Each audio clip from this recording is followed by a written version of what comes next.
Welcome to the Forever Athlete Movement. My name is Nicole Gomez, and today we're learning how to create an upper body workout. Now, this is an upper body workout, like full upper body, not just chest or just back or just arms. Okay, so let's get into it. The first thing you want to decide is, what is your compound lift? Is it going to be your bench? Is it going to be a row? Is it going to be an overhead press, a pull-up? What is going to be that main lift where you're pushing strength for that day? So let's say we're doing a bench press as our compound lift. All right, now we can kind of build the workout around that. So we need to warm up. And it's going to be two parts for this. And if you have not seen the video on how to create a proper warm-up, make sure you go and watch that. It'll give more details. But as we know, there's two parts to that. One being just warming up in activating those muscles, and two, doing something explosive to really prime our nervous system and get us going. So when we are doing a bench, you want to warm up your back and your shoulders. And I know that might not make sense because you're like, wait, I'm using my chest. But honestly, with anything, you always want to warm up your back just to keep that posture and to make sure you're staying healthy. Same thing with your shoulders. You need healthy shoulders if you want to progress that bench. So one movement that we can do is face pulls, right? We're warming up that back. And then the second movement, maybe we'll do shoulder rotations, right, with a band, or maybe you'll come out this way. So you're really keeping those shoulders nice and healthy and just ready to bench. The second thing that, or the last thing that you can do is maybe some med ball throws or bent over med ball throws, med ball slams, some plyo push-ups. So that's gonna be your more explosive movement, and then you'll feel that as well on your chest. All right, so we have our warm-up and we have our compound lift, and now we're going to get into our accessory work. And how do we build this? Now I put two parts. Why? You can go about adding in your accessory works in two different ways.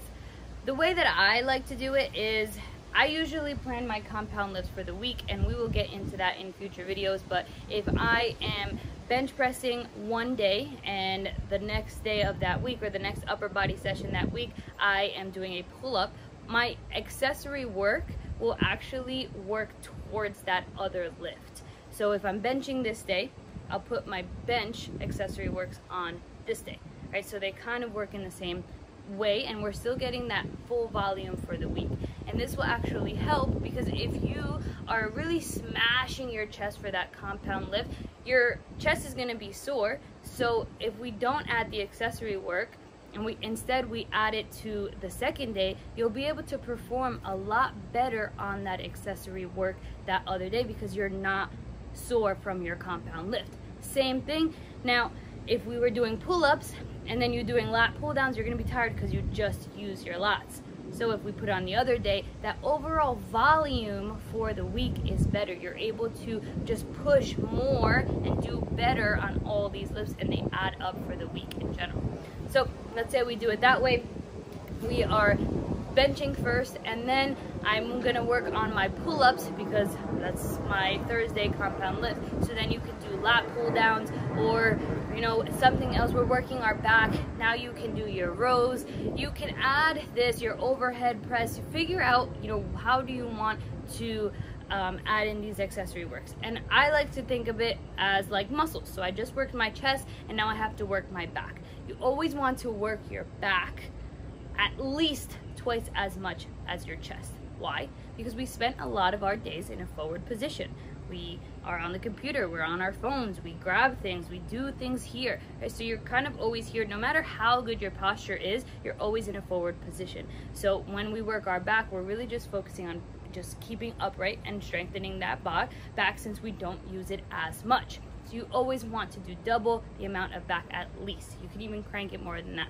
So I just benched. I'm going to work rows, and then I'm going to superset the rows with, I can do push-ups.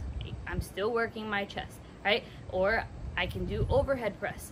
Same thing. What if I want to work my lats, right? I can do pull-ups. I can superset that with overhead presses, right? So figure out what muscles you want to work. So we're working our lats, right? We're working our shoulders. We're working all these different muscles on these accessory works. Now, let's move into the isolation exercises. Now these are really going to be targeting that one muscle. So like, for example, on the row, you're working multiple muscles. You're also working your biceps, and you're working your back. Now we want to get into, all right, I want to have better shoulders. I want to have better biceps, triceps, things like that. So now I can just do curls, and I can superset that with tricep extensions. So I'm working just my bicep, I'm isolating that bicep, and I'm working just my tricep. Same thing, you could do that for shoulders where you're just working your delts. So you can figure out at what muscles you want to work, what is your goal for the week, and just start plugging in different muscles. Chest, back, shoulders, triceps, biceps. Boom, you just hit at least one exercise for each muscle. And then lastly is our finisher. And you can choose to do this however you want. You can choose for your isolation work to be your finisher. Maybe you're just gonna bang out 100 curls, right? Maybe your finisher is gonna be something high intensity. Maybe you're going to make that a lower body finisher, right? Since you haven't used your legs, and on your lower body day, you could do an upper body finisher. Maybe you're gonna go on the rower since you're using your upper body still, and you're just hammering that rower for intervals, right? Really that high intensity circuit, doing abs. Whatever the case may be, you can choose what you're feeling, what you wanna do, right? Kind of make this your own. I know I kind of just didn't bulletproof like everything, but in a way I want you to learn and customize this for yourself. So figure out your compound lift, figure out what warm-up is going to help that compound lift, what accessory works, or what accessory movements you're going to do, what muscle groups you're going to hit, what you really want to isolate, and then how you are going to end that workout with that finisher. Hopefully something fun, just to, you know, well, I like doing that. Anyways, that wraps it up for this lesson. I hope this was helpful for you. If you have any questions, feel free to comment them below. And of course, if you think this would help someone, share it. Let's keep spreading the movement and just help everyone just understand proper training and nutrition, just get away from all the BS that's out there. Right? We want to do this properly, get proper results, and be our best selves. So again, thank you for watching, and catch you next time.